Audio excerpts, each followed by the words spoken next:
The champagne flute slipped through my fingers, and I caught it just before it shattered against the marble floor. My heart hammered as I straightened, the weight of the silver tray digging into my already aching forearm. Around me, Miami's elite glittered like the crystal chandeliers overhead, their laughter echoing through the oceanfront ballroom of the Fontainebleau. I'd been on my feet for 6 hours straight, weaving through designer gowns and tailored tuxedos, invisible to everyone, except when they needed their glasses refilled. The event coordinator had warned us this morning. Tonight's charity gala hosted some of the city's most powerful people. Keep your head down, don't make eye contact, and for God's sake, don't spill anything. My lower back throbbed with each step, a reminder that my waitressing shoes were 2 years old and held together more by hope than by their original stitching. I'd worked 3 jobs to save enough to move to Miami 6 months ago, leaving behind a small town in Georgia, where opportunities were as rare as cool summer days. This catering gig paid double my usual rate, money I desperately needed for next month's rent. The ballroom was a study in excess. Floor-to-ceiling windows framed the Atlantic Ocean, where moonlight danced across dark waves. Ice sculptures of swans melted slowly on tables draped in cream silk. A string quartet played something classical and forgettable, while guests discussed art acquisitions and European vacations with the casual ease of people who'd never worried about making rent. I adjusted my grip on the tray, my fingers cramping. The uniform they'd given me was a size too small, the black fabric pulling tight across my shoulders. I'd pinned my dark hair into a severe bun, hoping to look professional despite the exhaustion that shadowed my eyes. 24 years old, and I already felt ancient. "Emma!" Miguel, the head server, hissed from across the room, gesturing frantically toward a group of men gathered near the terrace doors. "Table 7 needs service. Move!" I wove through the crowd, my tray balanced perfectly despite the obstacle course of elbows and evening bags. The skill came from 6 months of practice, countless near disasters teaching me to anticipate movement, to flow like water around the solid masses of wealth and privilege. As I approached table 7, I caught fragments of conversation. Business deals conducted in low voices, names I didn't recognize but that clearly held weight. The men stood in a loose circle, their body language screaming power and control. I'd learned to read these signals, to understand the invisible hierarchies that governed rooms like this. One man stood slightly apart from the others, his posture radiating authority even in stillness. He was younger than I expected, maybe early 30s, with dark hair swept back from a face that could have been carved from marble. His tuxedo fit him perfectly, not a single wrinkle disrupting the clean lines. A platinum watch caught the light as he gestured while speaking, the kind of timepiece that cost more than most people's cars. I focused on my task, approaching with my practiced invisible efficiency. "Champagne, gentlemen?" Most of them didn't even glance my way, simply reaching for glasses without acknowledgement. I was furniture, a function rather than a person. But the man in the perfect tuxedo looked up, and for a moment, our eyes met. His were dark, almost black in the ballroom's golden light, and something flickered in them. Recognition? Curiosity? Before I could analyze it further, something caught my attention. A red dot, impossibly small, dancing across the shoulder of his jacket. My breath froze in my lungs as I tracked it upward, watching it settle with deadly precision on his forehead. Time seemed to slow. The dot was perfectly steady, professional. I'd seen enough action movies to know what it meant. Someone, somewhere in this room or beyond these windows, had a laser sight trained on this man, had a weapon pointed at his head. My mind raced. If I screamed, caused a panic, would the shooter fire immediately? Would innocent people get hurt in the chaos? But if I did nothing, this man would die right in front of me, his blood spattering across the champagne I was serving. The decision crystallized in an instant. I set down my tray with hands that barely shook, stepped closer to him, and did the only thing I could think of. I smiled, bright and flirtatious, and placed my hand on his arm. "Excuse me," I said, my voice pitched low and intimate, for his ears only. "There's a red dot on your forehead. Don't react. Don't move. Just follow my lead." His entire body went rigid beneath my touch, but to his credit, his expression didn't change. Those dark eyes locked onto mine with sudden, intense focus. "Who are you?" he asked, his voice a low rumble with a trace of an accent I couldn't quite place. Italian, maybe, or Sicilian. "Right now, I'm the woman who's about to save your life," I whispered, moving even closer. The dot tracked across his face, settling back on his temple. "Dance with me. Now." His jaw tightened, suspicion clear in every line of his face. "Why should I trust you?" "Because in about 10 seconds, someone's going to put a bullet through your skull if you don't move." My hand slid from his arm to his hand, my fingers threading through his. "Please." For a heartbeat, he didn't react. Then, with fluid grace that suggested he was used to making split-second decisions, he pulled me toward the dance floor. The string quartet had shifted to a waltz, and he swept me into the rhythm without missing a beat. His hand settled at the small of my back, warm through the thin fabric of my uniform. We moved together, and I felt the red dot tracking us, trying to find its target again. I guided us deeper into the crowd of dancers, using their bodies as cover. "Talk," he commanded softly, his breath warm against my ear. "Who sent you?" "Nobody sent me," I hissed back, hyper-aware of how close we were, how his cologne smelled like expensive wood and something darker. "I'm just a waitress who happened to notice the laser sight aimed at your head." His grip on me tightened fractionally. "You expect me to believe that?" "I don't care what you believe. I just didn't want to watch someone die tonight." I risked a glance over his shoulder, scanning the ballroom for any sign of the shooter. "Do you have enemies who'd want you dead?" His laugh was cold, humorless. "In my line of work? That's a long list." We spun, and I caught a glimpse of a figure on one of the upper balconies, something metallic catching the light. "What exactly is your line of work?" "Nothing that concerns you." He guided us toward the far side of the dance floor, his movements calculated, protective. "Who else knows about this?" "No one." I saw the dot. I reacted. That's it. The music swelled, and he pulled me closer, eliminating any space between us.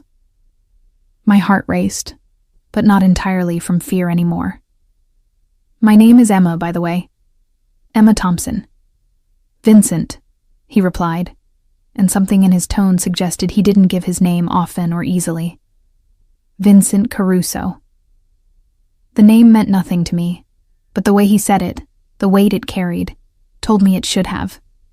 Around us, other dancers glided past, oblivious to the danger. The red dot had disappeared, but I didn't know if that meant the threat was gone, or if the shooter had simply found a better position. "Your friends at table 7 are looking worried," I observed. 3 men in expensive suits had abandoned their drinks and were scanning the room with the kind of alertness that suggested they weren't just business associates. "They're not friends," Vincent said. "They're family." The way he emphasized the word made it clear he wasn't talking about blood relations. I'd lived in Miami long enough to know what family meant in certain contexts. My stomach dropped. "Oh, God," I breathed. "You're—" "Careful what you say next, Emma Thompson." His voice remained pleasant, but there was steel beneath the silk. "Words have consequences." I swallowed hard. I'd just grabbed a Mafia boss and pulled him onto a dance floor. I'd touched him without permission, issued him commands, invaded his personal space. In action movies, people who did that sort of thing usually ended up dead. "I was just trying to help," I managed. His dark eyes studied my face, searching for deception. Why? Because it was the right thing to do? My voice came out smaller than I intended. Because I'm apparently an idiot who acts before thinking. Another cold smile. At least you're honest about that. The waltz ended, and couples around us broke apart, applauding politely for the quartet. Vincent didn't release me. Instead, he kept his hand at my back, guiding me off the dance floor toward a quieter corner of the ballroom. "Emma," he said, testing my name. "Tell me, how exactly did you spot that laser sight when no one else did?" I glanced around, suddenly aware that several of his family members had formed a loose perimeter around us. They looked like models in a luxury watch ad, but their eyes held a hardness that suggested they were much more than decorative. "I was serving your table," I explained. "I had a clear view. The dot was just there on your forehead. I didn't think. I just acted." "You didn't think," he repeated slowly. "You saw what you believed was a threat to a complete stranger's life, and your immediate instinct was to put yourself in danger to help them. Well, when you phrase it like that, it sounds stupid." It was stupid. His thumb brushed across my lower back, a gesture that might have looked casual, but sent electricity through my nervous system. Or incredibly brave. I haven't decided which yet. One of his men approached, a tall figure with silver threading through his dark hair. He leaned in, whispered something in rapid Italian. Vincent's expression hardened. "It seems," he said to me, "that you were correct about the threat. My people found evidence of a sniper position on the building across the street. The shooter is gone now, but he was definitely there." Relief and terror warred in my chest. "So I didn't imagine it." "No, you didn't." His gaze intensified. "Which means you saved my life, Emma Thompson, and that puts us both in a very complicated situation." "What do you mean?" "I mean," Vincent said softly, "that you're now a witness. You can identify the location, the timing. If my enemies discover that you interfered with their attempt on my life, you become a target." The floor seemed to tilt beneath my feet. "But I don't know anything. I don't even know who you really are." "You know enough." He gestured to one of his men. "Dante, make sure the exits are secure. No one leaves until I say so." Then, to me, "I'm afraid you won't be returning to your serving duties tonight, Emma. For your own protection, you need to stay close to me." "I can't just leave my job," I protested. "I need this money. I'll compensate you for your time." He pulled out a phone, his fingers moving across the screen with practiced efficiency. "Generously, consider it a thank you for the warning." "I don't want your money," I said, even as my practical side screamed that I absolutely did need his money. "I just want to go home and forget this ever happened." Vincent's expression suggested that wasn't going to be an option. "Tell me about yourself, Emma. Where are you from? What brought you to Miami?" The personal questions caught me off guard. "Why does that matter?"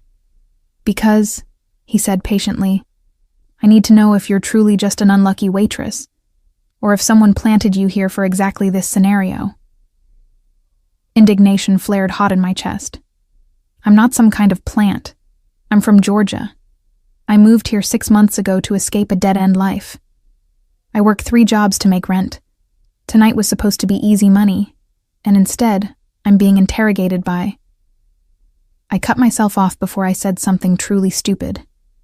"By?" His eyebrow arched. "By someone who clearly doesn't trust anyone," I finished lamely. He studied me for another long moment, then seemed to reach a decision.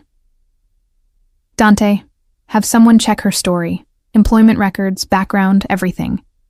To me, "Don't take it personally, it's just business." "Right," I said tightly, "because invading someone's privacy is totally just business." A ghost of a real smile crossed his face. "You have spirit. That's good.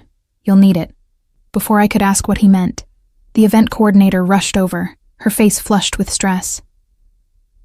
Mr. Caruso, I'm so sorry for the disruption. If there's anything we can do— The disruption, Vincent said smoothly, was handled perfectly by your staff. In fact, this young woman deserves a commendation for her quick thinking and excellent service.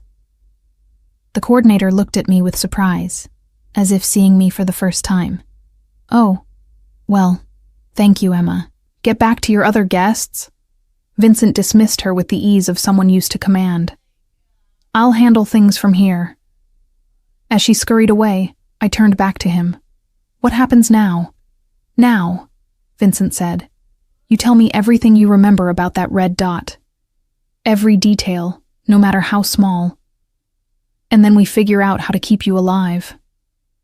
The weight of his words settled over me like a heavy blanket. I'd come to this gala to make rent money. Instead, I'd entangled myself in something dark and dangerous, with a man whose name apparently carried enough power to make event coordinators stammer and whose enemies had tried to kill him in a room full of witnesses. I thought about my tiny apartment, my 3 jobs, my simple goal of building a better life in Miami. All of it suddenly felt impossibly far away. Vincent was watching me, reading my fear with an accuracy that suggested he'd seen it many times before. I know you didn't ask for this, Emma, but the reality is, you're involved now. The question is whether you'll accept my protection or try to run and hope my enemies don't find you first. That's not much of a choice. No, he agreed. It isn't, but it's the only one you have. I followed Vincent through a private exit, my mind still reeling from everything that had happened in the last 20 minutes. His hand remained at my elbow, not quite restraining, but making it clear that leaving wasn't an option. 2 of his men flanked us, their eyes constantly scanning our surroundings with professional paranoia. The night air hit my face, humid and salt-tinged from the ocean. We'd exited onto a service corridor that ran along the back of the hotel, away from the valet stands and photographers. A black SUV waited, its engine already running. Get in, Vincent instructed, opening the rear door. I hesitated, every instinct screaming that getting into a car with a man I'd just learned was connected to organized crime was a terrible idea. But the alternative, going home alone, unprotected, possibly followed, seemed even worse. I climbed in. Vincent slid in beside me, and Dante took the front passenger seat. The driver pulled away from the curb with practiced smoothness, merging into Miami's late-night traffic. Where are we going? I asked, hating how small my voice sounded. Somewhere safe. Vincent pulled out his phone again, typing rapidly. My people are already checking the security footage from the hotel and surrounding buildings. We'll know who was on that roof within the hour. I watched the familiar streets slide past, neon signs reflecting off rain-slicked pavement.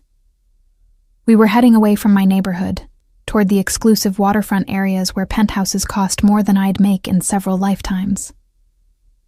I need to call someone, I said. My roommate will worry if I don't come home. Vincent handed me his phone without looking up from his own. Use this. Don't mention where you are or who you're with. Just say you picked up an extra shift. The casual way he issued commands, expecting instant obedience, made my teeth clench. But I took the phone and dialed Sarah's number, rehearsing the lie in my head. She answered on the 3rd ring, her voice fuzzy with sleep. Hello? Sarah, it's me. Sorry to wake you. I just wanted to let you know I got asked to work an overnight event. The tips are amazing, so I said yes. Don't wait up. Emma, whose phone is this? Your number came up weird. Mine died. I lied, the words tasting bitter. I borrowed someone's. I'll be home tomorrow morning, okay? Sarah yawned. Okay, be safe. Love you. Love you too. I ended the call and handed the phone back to Vincent, who was watching me with an unreadable expression. Well done, he said. Natural delivery. Have you lied to her before? Only about how okay I actually am, I admitted, then immediately regretted the confession. Something about the enclosed space, The darkness outside made me more honest than I should have been. Vincent's expression softened fractionally. Financial struggles? The usual.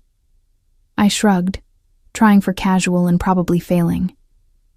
Turns out Miami is expensive and waitressing doesn't pay as well as I'd hoped. But I'm managing. 3 jobs, you said earlier. It wasn't a question. He'd been listening, filing away every detail I'd mentioned. What are the other 2? I debated refusing to answer, but what was the point? His people were already running a background check on me.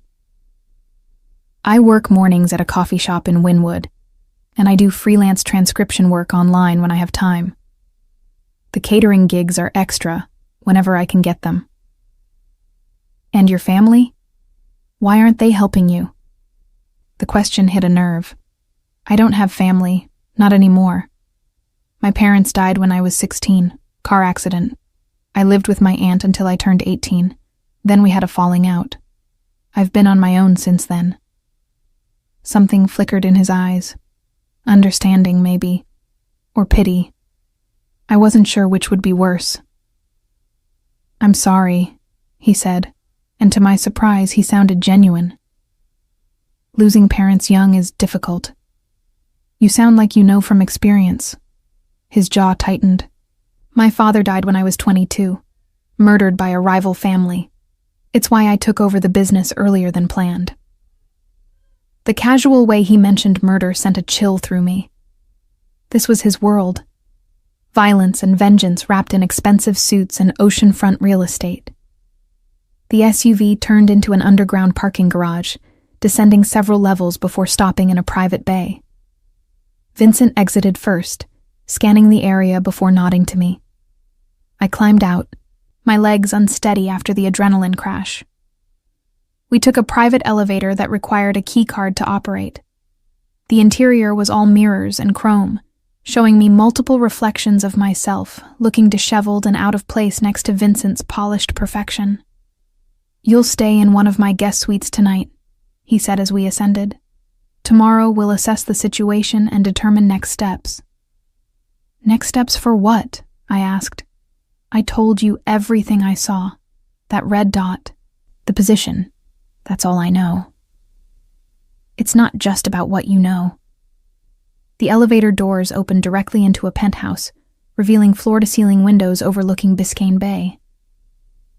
It's about what they think you know, and whether they believe you're valuable enough as leverage against me. I stepped into the penthouse, momentarily forgetting my fear as I took in the space. Modern furniture in shades of black and gray, original artwork on the walls, a kitchen that looked like it had never been used. Everything was pristine, expensive, and completely impersonal. Does anyone actually live here? I asked. I do, sometimes. Vincent shrugged out of his tuxedo jacket, draping it over a chair. He rolled up his shirt sleeves, revealing forearms corded with muscle. I have several properties. This is the most secure. Dante appeared from somewhere deeper in the penthouse, carrying a tablet. Boss, we've got the footage. You're going to want to see this. They moved to a large screen mounted on the wall, and after a moment's hesitation, I followed. The screen showed security footage from various angles around the Fontainebleau. Dante pulled up one particular feed, zooming in on a rooftop across from the hotel's ballroom. There, he said, pointing to a dark figure barely visible against the night sky. Professional setup. Long-range rifle, thermal scope. He had you in his sights for at least 3 minutes before the waitress intervened. 3 minutes. Vincent had been seconds away from death for 3 full minutes, and no one had noticed except me. Can you identify him? Vincent asked, his voice tight with controlled fury. Working on it, but boss, there's something else. Dante pulled up another feed, this one showing the hotel's service entrance. My stomach dropped as I saw myself on screen, arriving for my shift that afternoon. She's been here since 2 p.m., helping with setup. Times match her story about the catering gig. Of course they do, I said, annoyed, because I was telling the truth. Vincent glanced at me, then back at the screen. Keep digging. I want to know everything about that shooter, who hired him, how he knew I'd be there, why tonight. Already on it. We've got people checking with our usual sources. Dante hesitated. And boss? The Morellis sent a message. They want to meet tomorrow. Neutral ground. The temperature in the room seemed to drop several degrees. The Morellis, Vincent repeated, his voice dangerously soft. Interesting timing, don't you think? Could be coincidence, Dante offered, but he didn't sound convinced. Or they're testing us, seeing how we respond to tonight's attempt. Vincent's hand curled into a fist, then deliberately relaxed. Set up the meeting, but double security. I'm not walking into an ambush. Dante nodded and left, taking his tablet with him.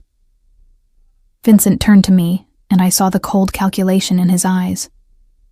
This was the man who ran a criminal empire, who made decisions that probably involved violence and death. The Morellis, I said carefully. Are they the ones who tried to kill you? Possibly. They've been encroaching on our territory for months. A move like tonight would fit their style.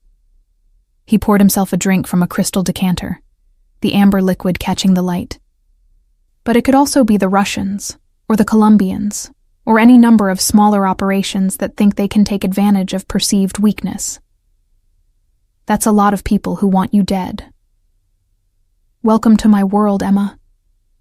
He took a sip, watching me over the rim of the glass. Still glad you saved my life?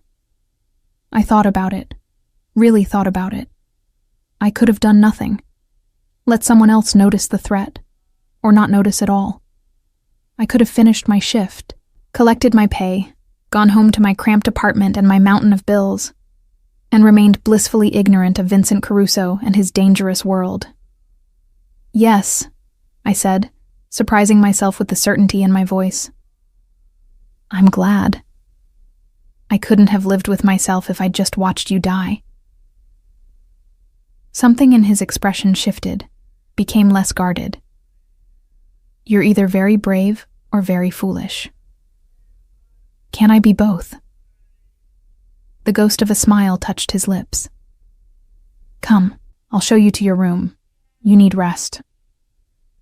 He led me down a hallway lined with more expensive art, stopping at a door near the end. The guest suite was larger than my entire apartment, with a king-sized bed, private bathroom, and another stunning view of the bay. There are clothes in the closet that should fit, Vincent said. Various sizes. Help yourself to anything you need.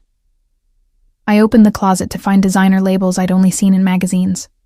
Dresses, casual wear, even pajamas, all with tags still attached. Do you regularly stock your guest rooms with women's clothing? Sometimes business associates bring family members. I like to be prepared.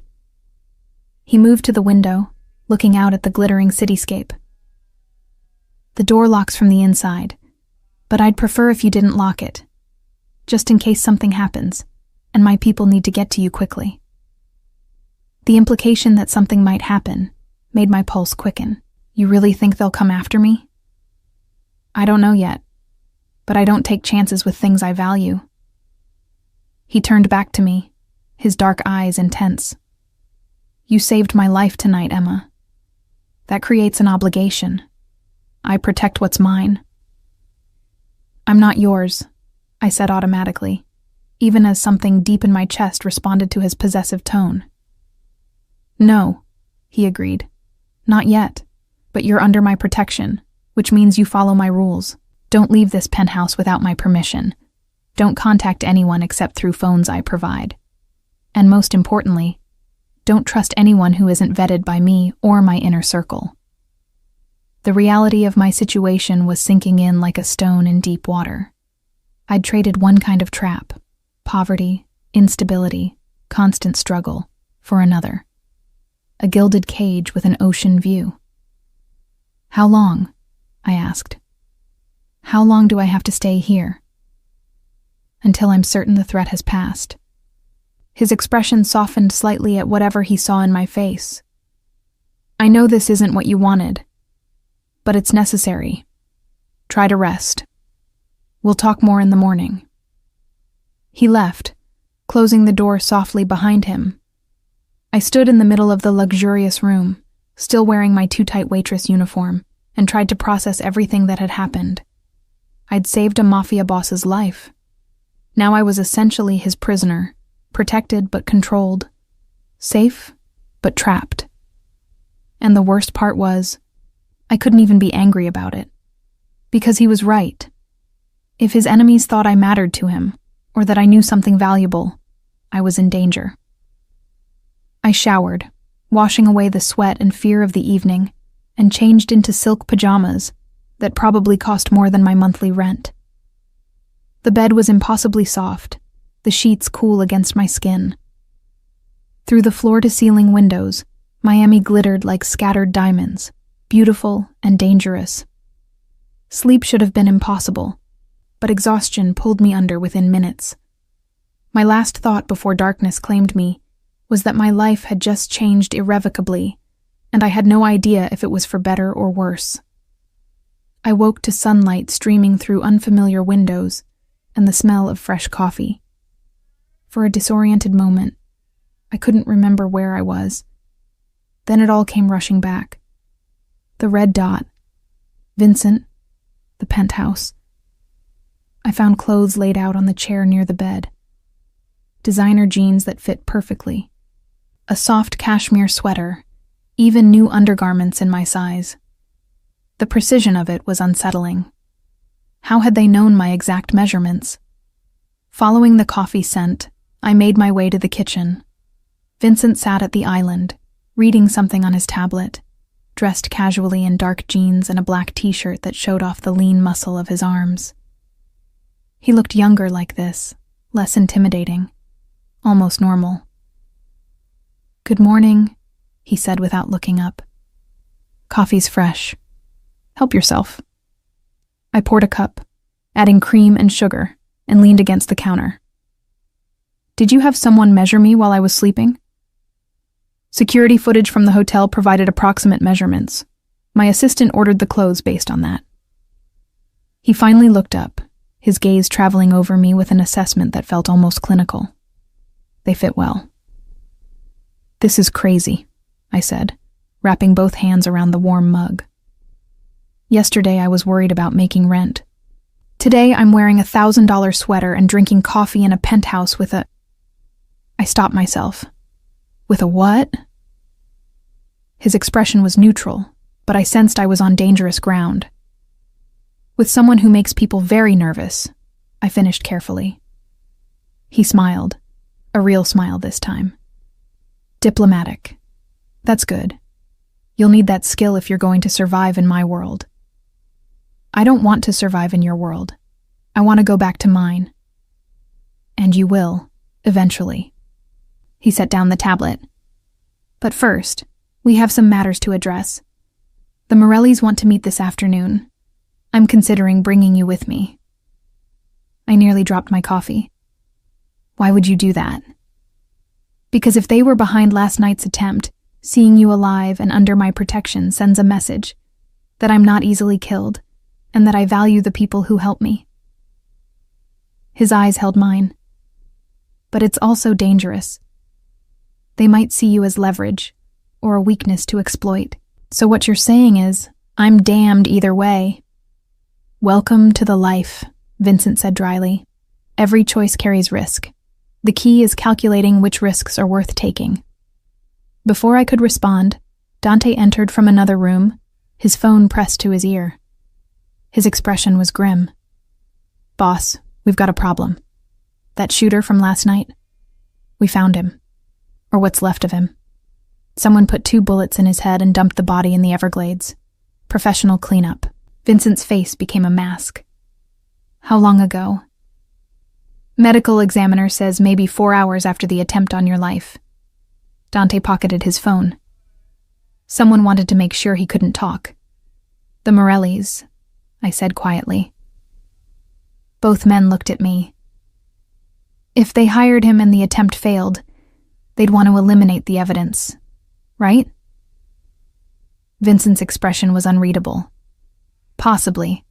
Or someone else entirely is playing a deeper game. He stood, his decision made. Emma comes with us to the meeting.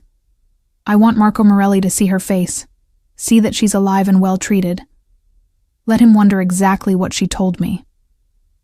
Boss, that's a risk, Dante warned. Everything worth doing is a risk. Vincent moved closer to me, and I forced myself not to step back. Emma, I need you to trust me today. Can you do that? I thought about the red dot, about the split-second decision I'd made to save a stranger's life. Trust wasn't something I gave easily. Life had taught me that lesson too well. But something about Vincent, despite the danger he represented, made me want to believe he'd keep me safe. Yes, I said. I can trust you. His hand came up, cupping my face with surprising gentleness. Good. Because where we're going, trust is the only thing that might keep us both alive. The black SUV cut through Miami's midday traffic with purpose, flanked by two identical vehicles, one ahead, one behind. I sat beside Vincent in the back seat, hyper-aware of the gun I'd glimpsed beneath Dante's jacket when he'd helped me into the car. I was dressed in one of the outfits Vincent's assistant had procured, a simple but elegant navy dress that hit just above the knee, paired with heels that made me feel both powerful and vulnerable. Vincent had insisted I look like I belonged with him, not like a frightened waitress he'd picked up at a charity gala. The Morellis have been in Miami for 3 generations, Vincent explained as we drove, his voice low and matter-of-fact. Marco's grandfather came over from Naples in the 50s, built an empire through construction contracts and waterfront development, very respectable on the surface. And underneath? I asked, though I could guess the answer. Loan sharking, gambling, protection rackets, the usual. They stayed in their lane for decades. We stayed in ours. But Marco's ambitious. He sees opportunity and expansion, even if it means war. Vincent's jaw tightened. Last night might have been his opening move. We pulled up to a restaurant in Little Havana, its facade bright with tropical colors but its windows tinted dark. The place looked closed, despite the lunch hour, a sign that this meeting had been arranged specifically for privacy. Stay close to me, Vincent instructed as we exited the vehicle.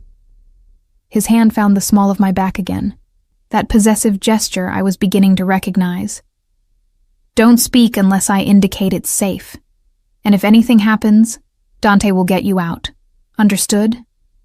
I nodded, my mouth too dry for words. Around us, Vincent's men took up positions with military precision.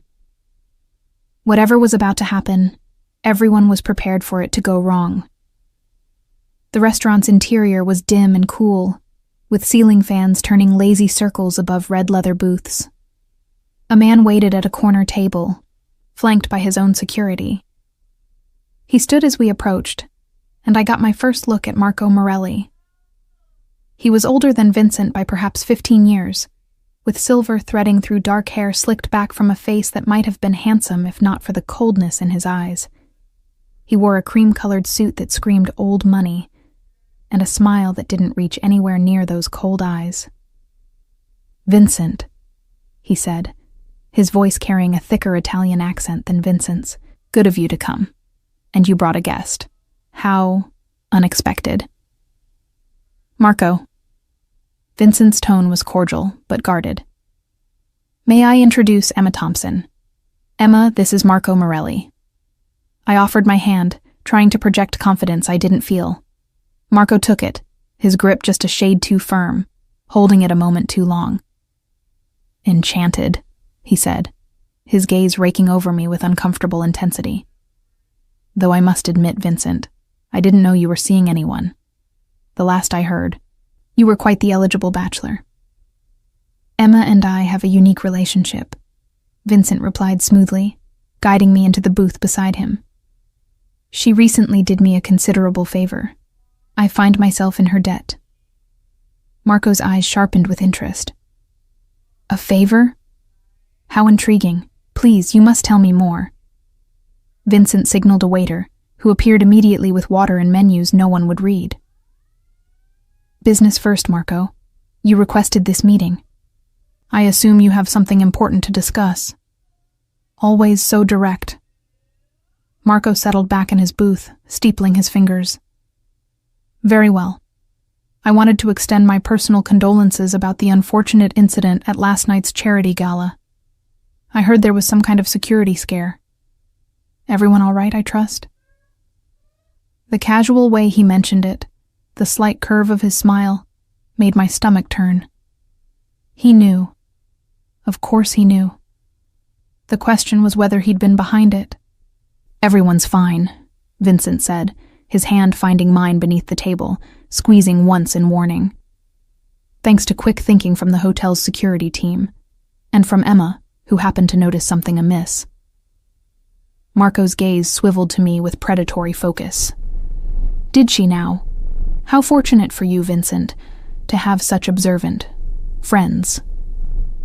"I prefer to think of it as divine providence," Vincent replied, his thumb stroking circles on the back of my hand, in a gesture that might have looked affectionate, but felt like a reminder to stay quiet. Someone was clearly watching over me last night. Indeed. Marco sipped his water, his expression thoughtful. Though I can't help but wonder what exactly Miss Thompson observed. Security scares can be so easily misinterpreted, don't you think?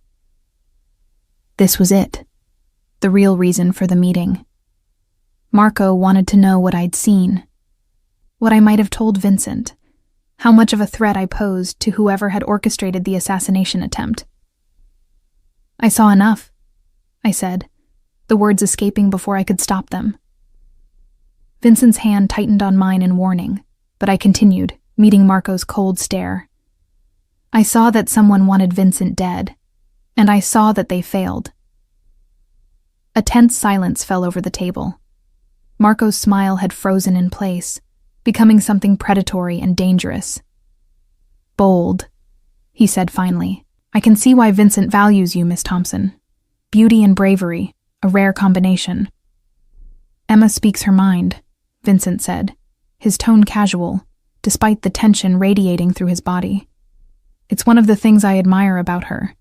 She's not afraid to stand up for what she believes is right." Marco's laugh was cold. How refreshing.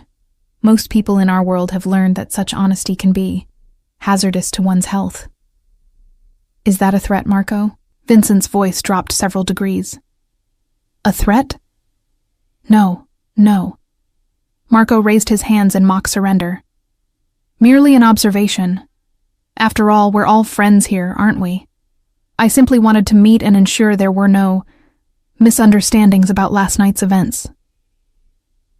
"The only misunderstanding," Vincent said carefully, "would be if someone mistook my gratitude toward Emma as a weakness, or if they thought that an attack on my life would go unanswered." The air between the two men crackled with unspoken violence. I sat frozen, realizing I was witnessing a conversation that had nothing to do with the actual words being spoken. This was about territory and power, about testing boundaries and issuing warnings wrapped in pleasantries. "Of course not," Marco finally said. "I would hate for anyone to labor under such a misapprehension. In fact, I wanted to propose a toast." He gestured to the waiter, who brought over a bottle of expensive wine. "To new friendships," Marco said, raising his glass once it was poured. "And to the continuation of old alliances." Vincent raised his glass, but didn't drink. I followed his lead, bringing the wine to my lips without actually tasting it. "To the continuation of mutual respect," Vincent countered, "and to the understanding that certain boundaries are not to be crossed." They stared at each other over the rims of their glasses, two predators sizing each other up, before finally drinking. The rest of the meal passed in a blur of carefully worded small talk and veiled threats. I pushed food around my plate, too tense to eat, while Vincent and Marco discussed everything from Miami real estate to the upcoming mayoral election, all surface-level conversation with deeper meaning beneath. Finally, as the waiter cleared the plates, Marco leaned back and smiled. I'm so glad we had this opportunity to clear the air. Vincent. And to meet the lovely Miss Thompson. I do hope we'll see more of each other. I'm certain our paths will cross again, Vincent replied, standing and helping me to my feet. Emma and I should be going. We have other appointments this afternoon. Marco stood as well, extending his hand to Vincent, then to me. Until next time, then. Miss Thompson, it was truly a pleasure. As his hand closed around mine, he leaned in close, his voice dropping to a whisper only I could hear. Be careful, pretty bird.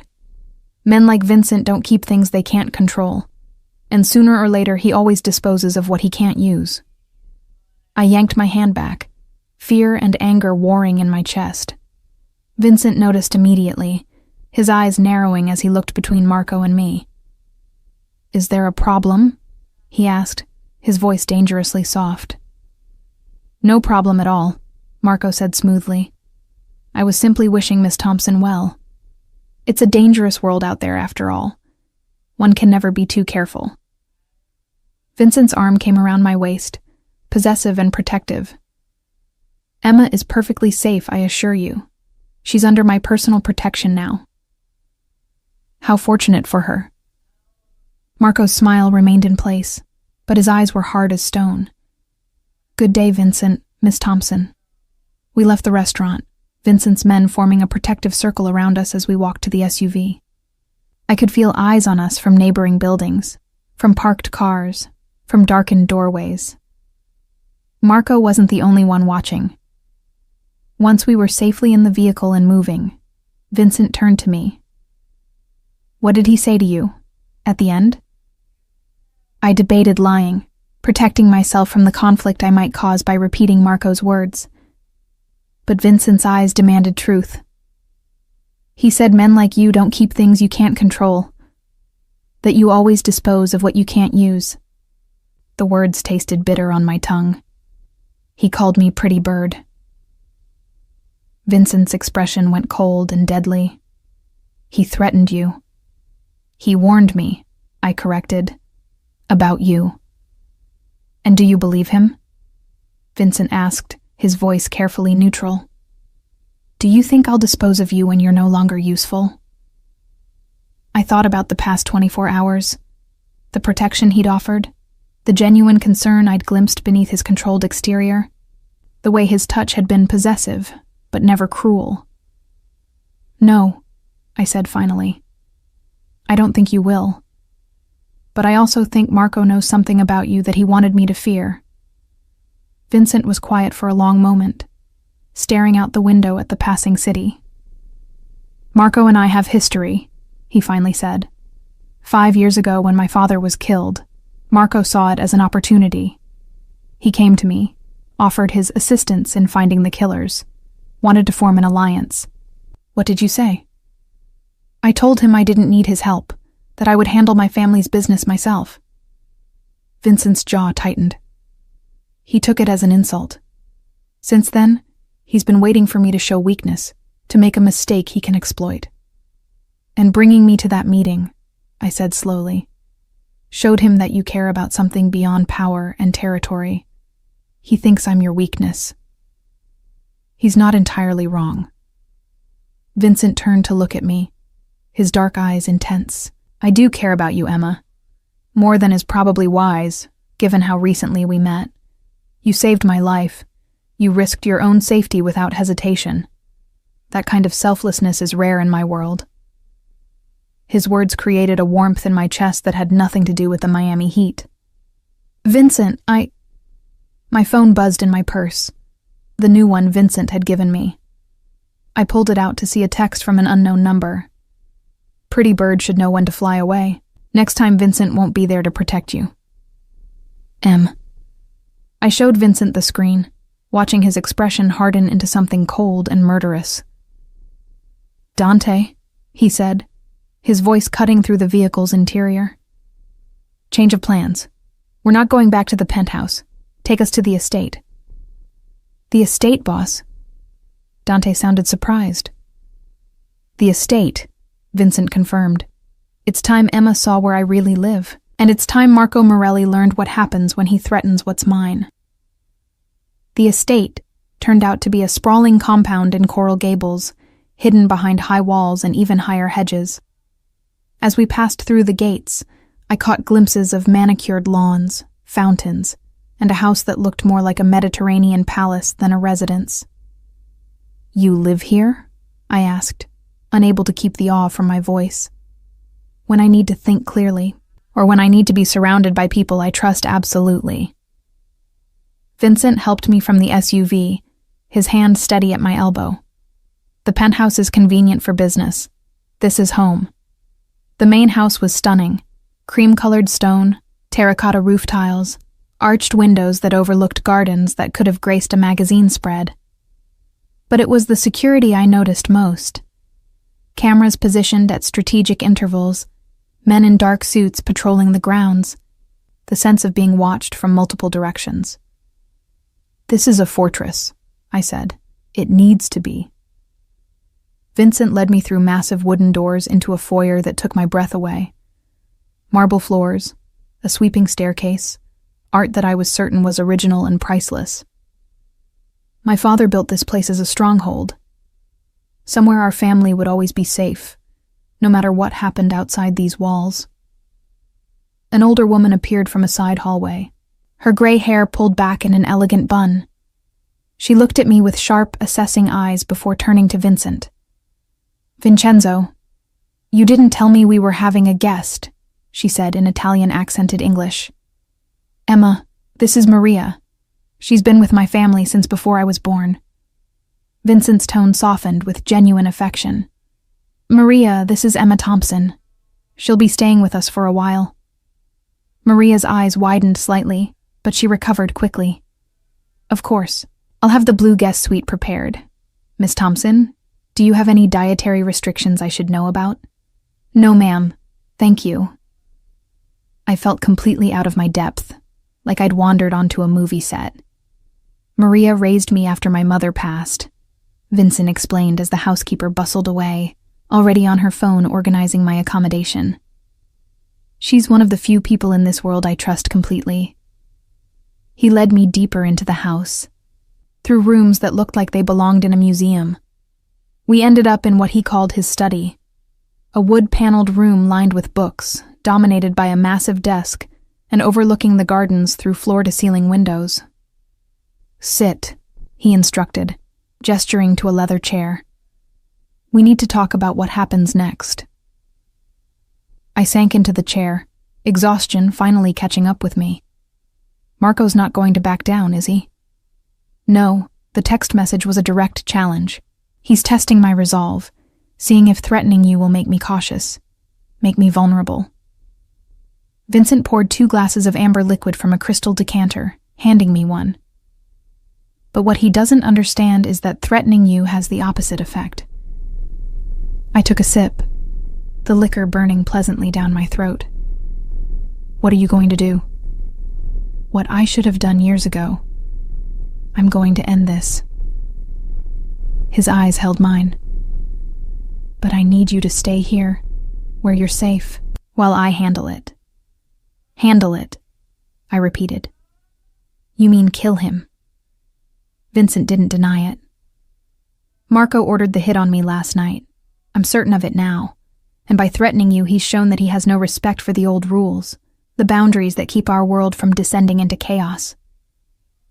If I don't respond, I look weak. And weakness in my business is a death sentence." I thought about the man I'd met at the restaurant, cold-eyed and cruel beneath his polite veneer. About the text message, the implicit threat. About everything Vincent had told me about this world he lived in. "I'm not going to pretend I understand your world," I said carefully, "or that I agree with the choices you have to make. But I'm also not naive enough to think there's any other way out of this. Marco won't stop until one of you is dead." "No, he won't." Vincent set down his glass.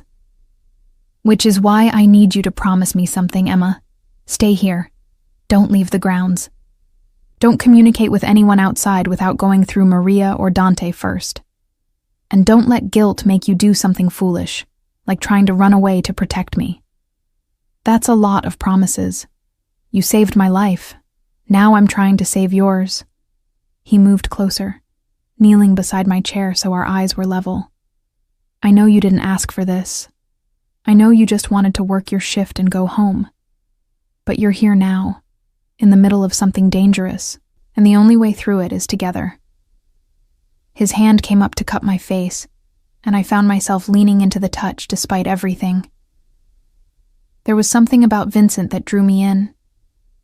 Not just his looks or his power, but the glimpses I'd caught of the man beneath, the way he'd spoken of his father, the affection in his voice when he mentioned Maria, the protection he'd immediately offered me without question. "I'm scared," I admitted. "Of Marco, of this world, of what might happen to you. But I'm also—" I trailed off, uncertain how to express the confusing tangle of emotions in my chest. "Also what?" His thumb brushed across my cheekbone. "Also drawn to you in a way that makes no sense. We just met. You're a criminal. I should be running in the opposite direction. But when you touch me, when you look at me like you're doing right now, I feel safer than I have in years." Something blazed in his eyes, desire, possession, and something deeper that I couldn't quite name. "Emma, A sharp knock interrupted him. Dante entered without waiting for permission, his expression urgent. "Boss, we've got a situation. 3 of our collection guys were hit this afternoon. Morelli's men, looks like. They left a message. Said this is just the beginning unless we back off their territory."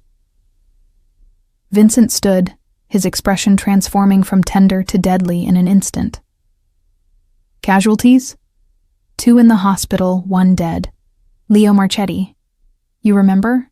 He has 3 kids." I watched Vincent's hands curl into fists, his jaw setting in a hard line. "Call everyone in. Full mobilization. I want every man we have ready to move within the hour. And get me a meeting with the commission." "The commission?" Dante looked surprised. "Boss, they don't usually get involved in— This isn't a dispute anymore. Marco just declared war. The commission needs to know so they can decide whether they're with us or against us." Vincent's voice was cold, controlled fury. "Go. Now." Dante left, and Vincent turned back to me. The man who'd been touching my face moments ago was gone, replaced by someone harder, more dangerous. "I'm sorry you have to see this side of me," he said. "But this is who I am, Emma. This is what my life requires." "I know." I stood, crossing to him. "And I'm not asking you to apologize for it. Just come back alive, okay? Don't let Marco win." He pulled me against him, his arms tight around my waist. "I have too much to live for now," he murmured against my hair. "Too much to protect." We stood like that for a long moment, drawing strength from each other. Then Maria appeared in the doorway. "Vincenzo, your men are gathering, and I've prepared the blue suite for Miss Thompson." Her eyes softened as she looked at us. "Be careful, ragazzo mio. Your father would want you to come home." Vincent kissed the top of my head before releasing me. "Show Emma to her room. Make sure she has everything she needs." "Of course." Maria beckoned to me. "Come, dear. Let the men do their posturing. We women know the real strength is in surviving." I followed her upstairs, glancing back once to see Vincent already on his phone, issuing orders in rapid Italian. He looked every inch the Mafia boss, powerful, dangerous, in complete control. The blue guest suite was beautiful, all soft fabrics and elegant furniture, with a balcony overlooking the gardens. But what struck me most was the collection of books on the shelves, the fresh flowers on the dresser, the personal touches that made it feel like someone's home, rather than just a place to sleep. "This was Vincent's mother's favorite room," Maria said, smoothing an already perfect bedspread. "She would sit here for hours, reading or looking at the gardens. She had a good heart, like yours." You can tell I have a good heart after knowing me for 5 minutes? Maria smiled, her weathered face crinkling. I can tell you saved Vincenzo's life without thinking of the cost to yourself. I can tell he looks at you differently than he's ever looked at anyone. And I can tell you're terrified but staying anyway. That's a good heart. She moved to the door, then paused. He's a good man, Miss Thompson, despite what the world thinks. His father raised him to be strong, but his mother raised him to be kind. Both are in there, fighting for dominance. What he becomes depends largely on who he chooses to have beside him. With that cryptic statement, she left me alone with my thoughts. I moved to the balcony, looking out over the estate. In the distance, I could see men gathering, vehicles arriving, Vincent's army, preparing for war. And somewhere out there, Marco Morelli was doing the same, readying his own forces for the conflict that seemed inevitable now. My phone buzzed. Another text, this time from Vincent. Stay safe. I'll be back by morning. Trust Maria. I typed back, I trust you. Be careful. His response came immediately. For you, I will be. As the sun began to set over Miami, painting the sky in shades of orange and gold, I realized that my life had changed irrevocably. I was no longer just Emma Thompson, struggling waitress trying to make it in the big city. I was the woman who'd saved Vincent Caruso's life. The woman he was willing to go to war to protect. And despite the danger, despite the fear, despite everything that common sense screamed at me, I realized I didn't want to go back to my old life. Not if it meant leaving Vincent behind. Whatever happened next, we would face it together. I woke to darkness and the distant sound of voices. For a moment, disoriented by the unfamiliar room, I thought I was back in my apartment. Then reality crashed back. Vincent, Marco, the estate. I grabbed my phone. 3:47 a.m. Vincent still wasn't back. The voices grew louder, and I recognized Dante's urgent tone. Something was wrong. I threw on the robe Maria had left for me and crept to my door, opening it just enough to hear. Don't care what time it is, we need to get him to a hospital now. Dante's voice echoed up the stairwell. No hospitals, Vincent's voice responded, strained with pain.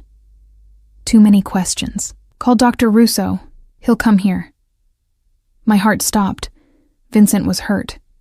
I didn't think, just ran down the stairs in my bare feet, following the voices to a room off the main foyer. What I found made my breath catch. Vincent sat on a leather sofa, his white shirt soaked with blood. A gash ran along his left arm, deep and ugly.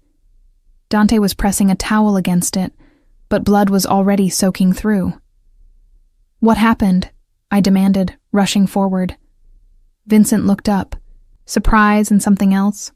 Was that pleasure? Crossing his face. Emma, you shouldn't be... Don't you dare tell me what I should or shouldn't be doing. I cut him off, kneeling beside him. My hands moved on autopilot, assessing the wound with skills I didn't know I had. This needs stitches. How did this happen? Knife, he said tersely. One of Marco's men got past our security at the meeting with the commission. The meeting, I repeated, my hands shaking as I applied pressure to the wound. Was it supposed to be neutral ground? It was. Dante's voice was tight with fury. Until Marco decided rules don't apply to him, he tried to have Vincent killed right there, in front of the other families. Maria appeared with a first aid kit, her face pale but composed. Dr. Russo is 20 minutes away. We need to slow the bleeding until then. I took the kit from her, finding gauze and antiseptic. My mind had gone into a strange, hyper-focused state. I need you all to give me space. Dante, keep that towel pressed here. Maria, get me clean water and more towels. They moved to obey, and I found myself alone with Vincent, my hands working to clean the wound while my heart raced. You have medical training, Vincent observed, watching me work. My mother was a nurse. She taught me the basics before she died. I focused on the task, not trusting myself to meet his eyes. "This is bad, Vincent. If it had been a few inches to the right." But it wasn't. His good hand came up to cup my face, forcing me to look at him. "I'm all right, Emma. Alive because of you, and alive still because I was careful." "This is careful?" I gestured at the blood. "You could have died." "But I didn't." His thumb brushed away a tear I hadn't realized had fallen. "Why are you crying?" "Because I'm angry at you for being reckless. And terrified that you might not come back next time, and confused about why I care so much when I barely know you." The words tumbled out, raw and honest. "And because seeing you hurt makes me want to find Marco Morelli and—" He pulled me close with his good arm, his lips finding mine in a kiss that tasted of blood and desperation and something deeper. I kissed him back, pouring all my fear and relief and confused emotions into it. When we broke apart, both breathing hard, his eyes held mine with an intensity that made my chest tight. "I care about you too," he said softly. "More than is wise, more than is safe. You've gotten under my skin, Emma Thompson, in a way no one ever has." Dr. Russo arrived then, a distinguished older man who took one look at Vincent's arm and immediately started issuing orders. I was pushed aside as he worked, cleaning and stitching the wound with practiced efficiency. "You were lucky," the doctor said as he worked. "Another inch and it would have severed the brachial artery. You would have bled out before reaching help." "Luck had nothing to do with it," Vincent replied, his eyes finding mine across the room. "I had something worth living for." An hour later, the wound was cleaned, stitched, and bandaged. Dr. Russo left instructions for care and antibiotics, warning Vincent to rest and keep the arm immobile for at least a week. "A week," Vincent scoffed once the doctor had left. "I don't have a week. Marco made his move tonight. Now I need to make mine." "What happened at the commission?" I asked. We were alone now, Dante having gone to debrief the other men, Maria retreating to prepare food despite the early hour. Vincent leaned back against the sofa, exhaustion written in every line of his body. I presented my case, showed them evidence that Marco ordered the hit at the charity gala, that he's been encroaching on our territory, breaking agreements. The commission was ready to sanction him. "But?" I prompted. But Marco had prepared his own evidence, doctored footage, falsified records, testimony from people he'd paid off or threatened. He made it look like I was the aggressor, like I'd been planning to move against him first. I sat beside him, careful not to jostle his injured arm. And the commission believed him? Some did. Others were uncertain.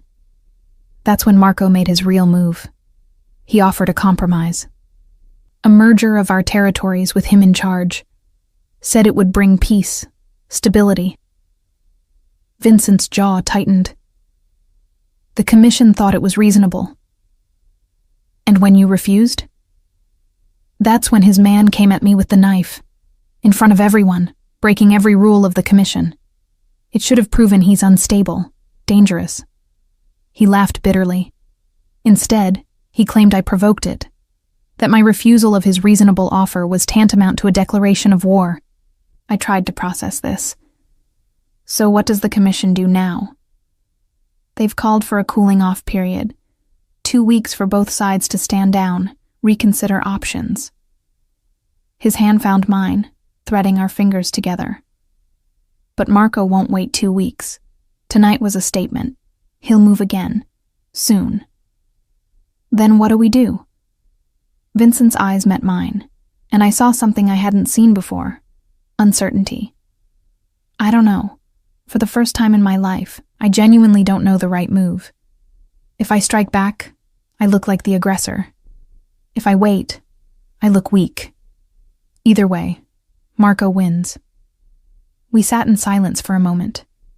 Then an idea began to form in my mind, crazy and dangerous but potentially brilliant. What if you don't fight him at all? I said slowly. Vincent looked at me like I'd grown a second head. Emma, I can't just surrender. I'm not saying surrender. I'm saying, what if you change the game entirely? What if instead of fighting over territory and power, you offer him something he can't refuse? Something that looks like weakness but is actually strength? His eyes narrowed with interest. I'm listening. I took a deep breath. Marco wants to look powerful in front of the commission. He wants to be seen as the peacemaker, the reasonable one. So let him have that. Publicly agree to his merger proposal, but with conditions that actually benefit you. What conditions? Equal partnership, not him in charge, joint decision-making on all major operations, and... I hesitated, knowing this next part was risky. Make me part of the deal. Absolutely not, Vincent said immediately. I'm not using you as... I'm not asking you to use me. I'm offering to be visible proof of your commitment to peace. Marco threatened me because he thinks I'm your weakness.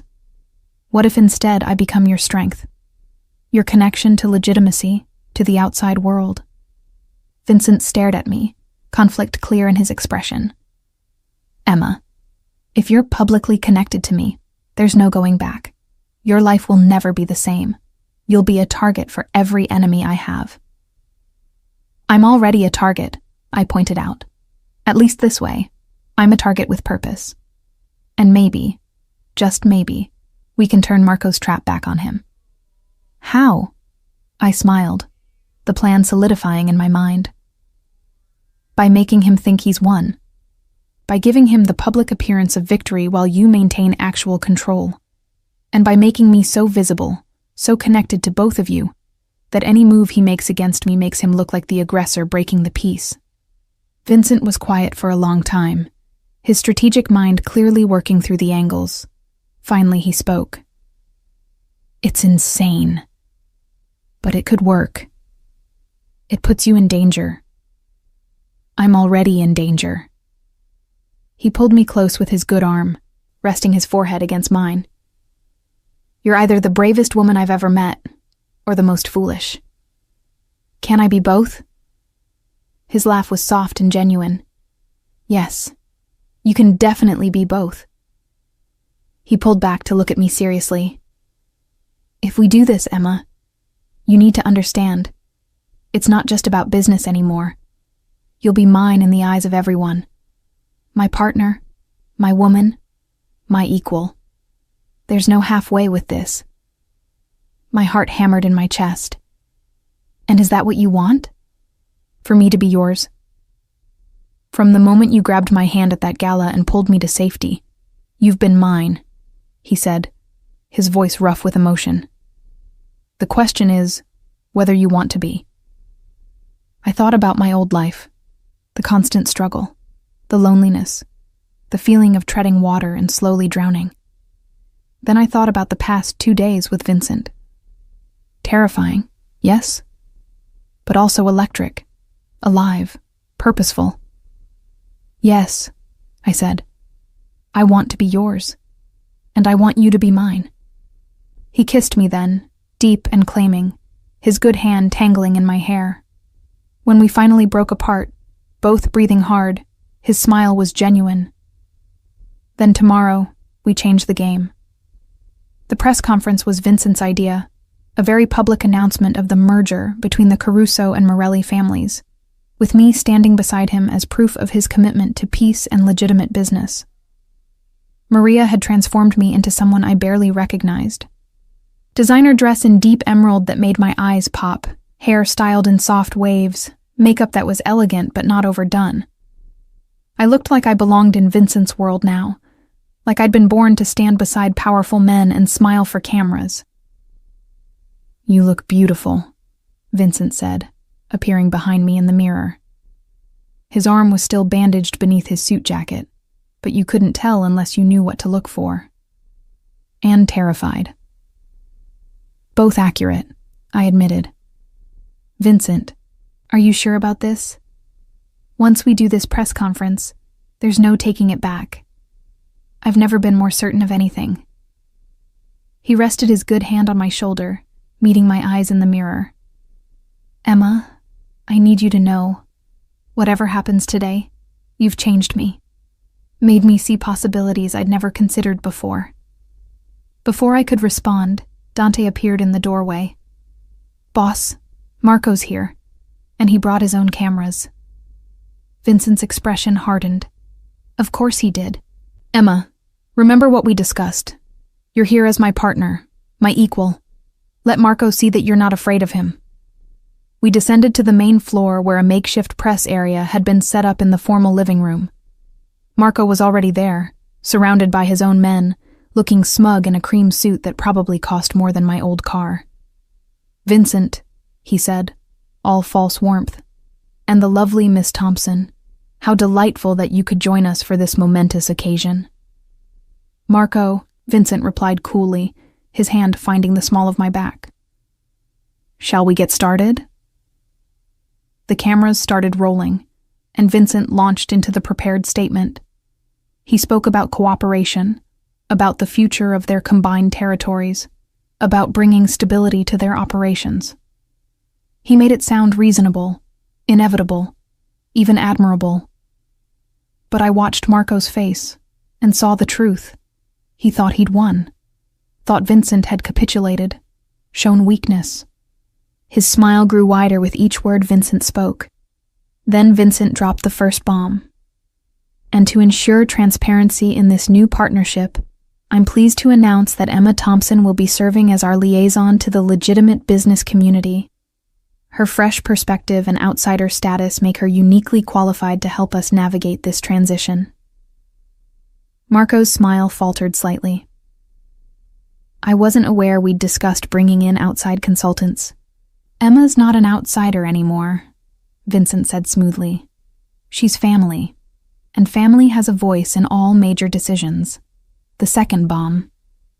Additionally, I've invited representatives from the FBI's white-collar crime division to audit our combined operations. If we're truly merging our interests, we should have nothing to hide from federal oversight. Now Marco's smile disappeared entirely. That wasn't part of our agreement, Vincent. No, I thought we agreed to transparency and legitimacy. What better way to demonstrate that than welcoming federal scrutiny? Vincent's expression was innocent, but his eyes were steel. Unless, of course, there's something in your operations you'd prefer they not see. I watched Marco's face cycle through emotions: surprise, anger, calculation. He'd been outmaneuvered and he knew it. Refusing the FBI audit would make him look guilty. Accepting it would expose whatever illegal operations he wanted to keep hidden. I think, Marco said carefully, his voice tight, that we should discuss this in private before making such announcements public. Too late, Dante said from his position near the door, holding up his phone. Already streaming live to all major news outlets. Marco's mask of civility cracked. He stepped toward Vincent, his men tensing behind him. You think you're clever, Caruso? You think this changes anything? I think, Vincent replied calmly, that you just revealed your true intentions in front of a dozen cameras. So yes, I think it changes quite a bit. That's when everything went wrong. One of Marco's men pulled a gun, pointing it not at Vincent but at me. Nobody moves, the man growled, or the girl dies. Time seemed to slow. I felt Vincent's hand tighten on my back, saw Dante reaching for his own weapon, watched Marco's face cycle from shock to dark satisfaction. Put the gun away, Antonio, Marco said, but there was no urgency in his voice. We don't want anyone getting hurt. Don't we? The gunman replied. You said she was the key. You said if we control her, we control Caruso. Everything clicked into place. This had been Marco's backup plan all along. If Vincent didn't cooperate, take me hostage. Emma, Vincent said softly, his voice steady despite the gun pointed at me. Remember what I taught you yesterday. When I move, you move. Yesterday, the self-defense lesson in the garden, which I'd thought was paranoia. Now I understood. Vincent had been preparing me for exactly this moment. "On 3, he whispered. 1, 2. He moved on 2, not 3, pushing me down and to the left, while simultaneously drawing his own weapon. Dante fired at the same moment, taking down Antonio before the man could squeeze his trigger. Chaos erupted. More guns appeared, shouts echoing off marble floors. Marco's men backed toward the exit while Vincent's men surrounded them. And through it all, the cameras kept rolling. "Stand down!" Marco yelled at his men, realizing too late what a disaster this had become. "Everyone stand down!" But it was too late. The attempted hostage situation, broadcast live to the world, had destroyed any pretense of legitimate business dealings. The FBI would have no choice but to investigate now. The commission would have to act. Marco had lost. Vincent helped me to my feet, his eyes scanning me for injuries. "Are you hurt?" I shook my head, adrenaline making my hands tremble. "I'm okay." "Vincent, the plan worked." "Better than I hoped."